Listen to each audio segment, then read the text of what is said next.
over this station are dramatized from the full-color action pictures to be found in the Comic Weekly, the world's greatest comic supplement that comes to you each week with your Hearst Sunday newspaper. Join the 11 million adults and 6 million youngsters who make their weekends more enjoyable reading the world's greatest comic and adventure pictures by the world's best artists featured in every issue of the Comic Weekly. Insist on the Sunday newspaper that brings you the Comic Weekly. Just as Jim and his party reach friendly territory near the Stacy's plantation, they are surprised by the arrival of a large canoe. A polite young Hindu tells Jim he has been ordered by his master, Anthony Lowry, to find Jim and invite him to be his guest at the exclusive British Colony Club. Jim loads his party aboard the big canoe and proceeds down the river. They stop at the boat landing of the Stacy's plantation, where young Red and Helen Stacy say goodbye to Jim and Lil as they leave to begin life anew. Then Jim and Lil hurry on to Singapore. The first evening at dinner, Jim and Lil receive a distinguished visitor who turns out to be their host, Anthony Lowry. After a very excellent dinner, Jim and Lil accompany Lowry to his luxurious suite at the club, where he begins to state the reasons for his interest in Jim. I suppose you wondered all during dinner why I didn't explain the important business I wanted to discuss with you.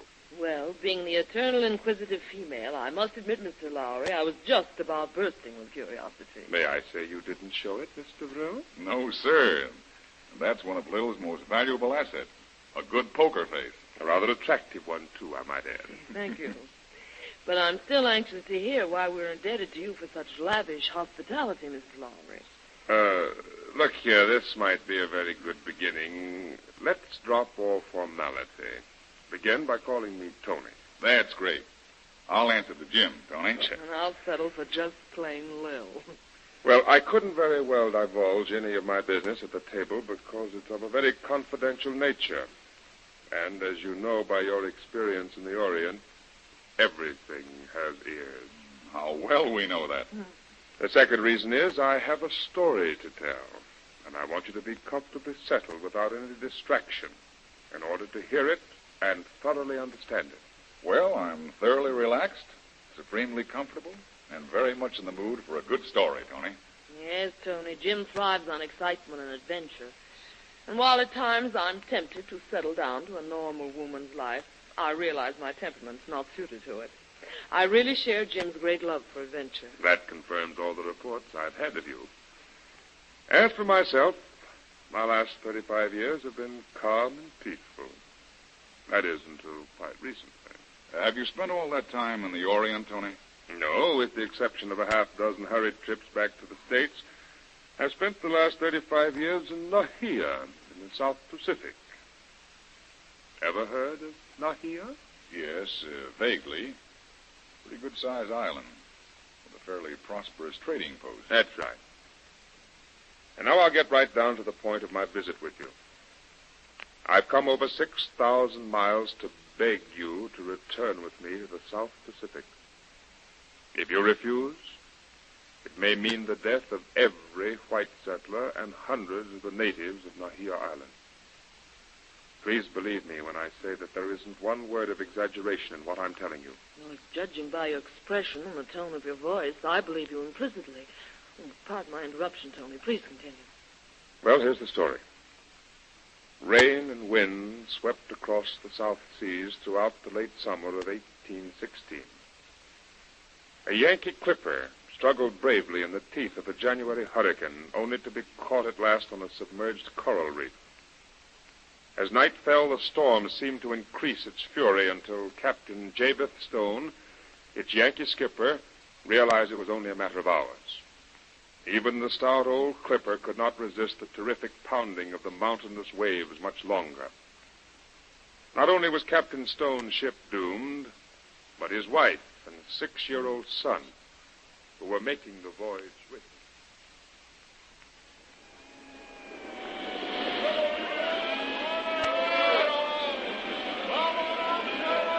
Motion! Aye, sir. You'll not ride it out? Afraid not, sir. Hatches are loose and she's sipping a lot of water now, sir. Water in the cargo hold waist deep. Frost still falling. The seas are much higher. Nothing else we can... Look out, sir.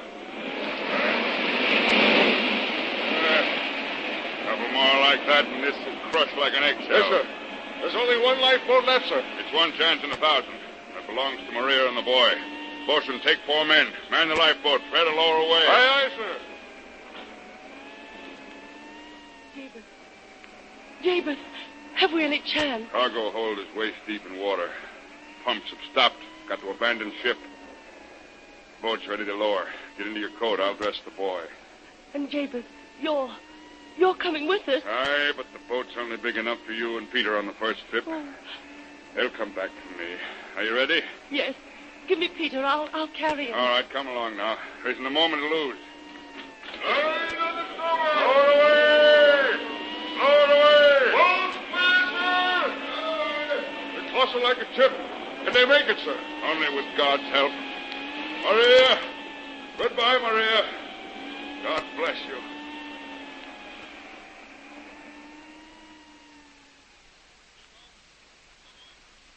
By a miracle, the boat returned for the captain.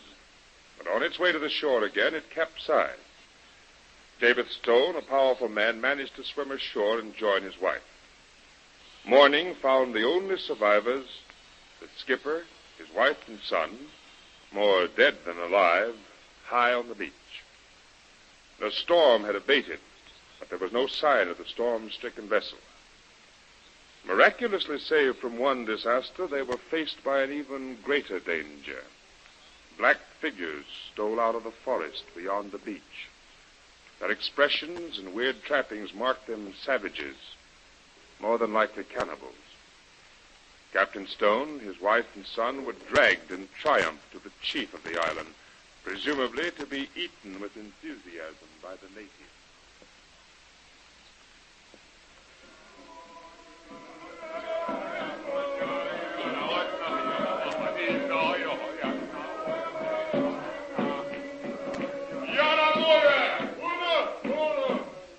Peace, O my people.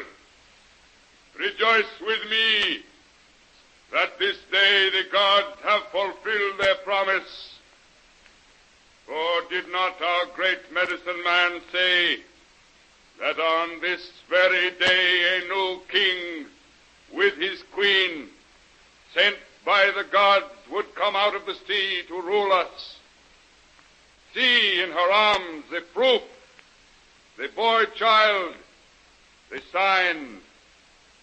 Praise ye the gods of our fathers, for when the great sickness swept our island, and our king and queen were taken from us, you, my people, were filled with sorrow. My heart, too, was overflowing with grief. Then it was the great medicine man Lahuna foretold that the gods on the morning of the 7th moon would stand up from the sea, a king and queen to rule us, and to bear proof that our God would smile upon us, bless our crops, make plentiful the fruit of the earth and the catch of the sea, to give us victory over our enemies. The queen would bring a child as a blessing. Go now, my people, build up a temple for the white king, his queen, and the boy child of the gods. Prepare the feast that we may rejoice and offer our thanks. Fall you down upon your faces and do homage to the gods.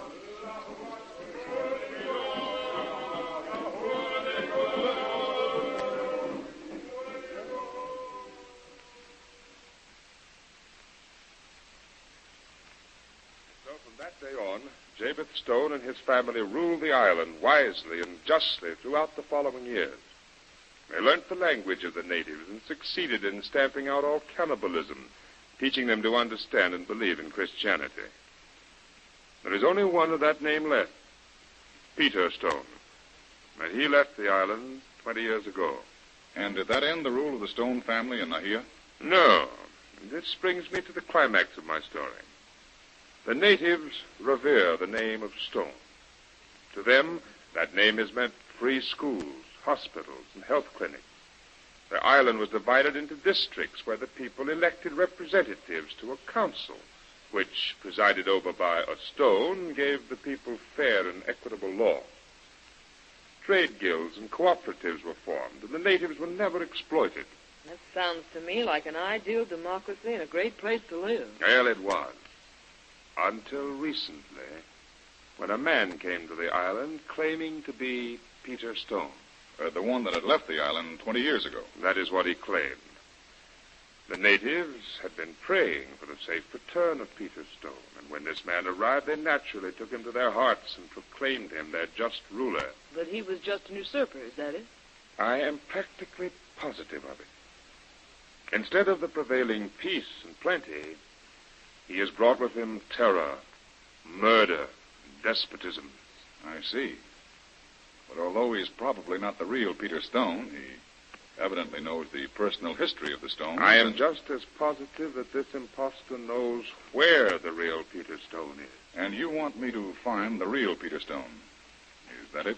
That is precisely the reason I came 6,000 miles and did everything I could to find you, Jungle Jim Bradley, and beg you to undertake the job. Okay, Tony. You haven't come in vain. I'll go with you.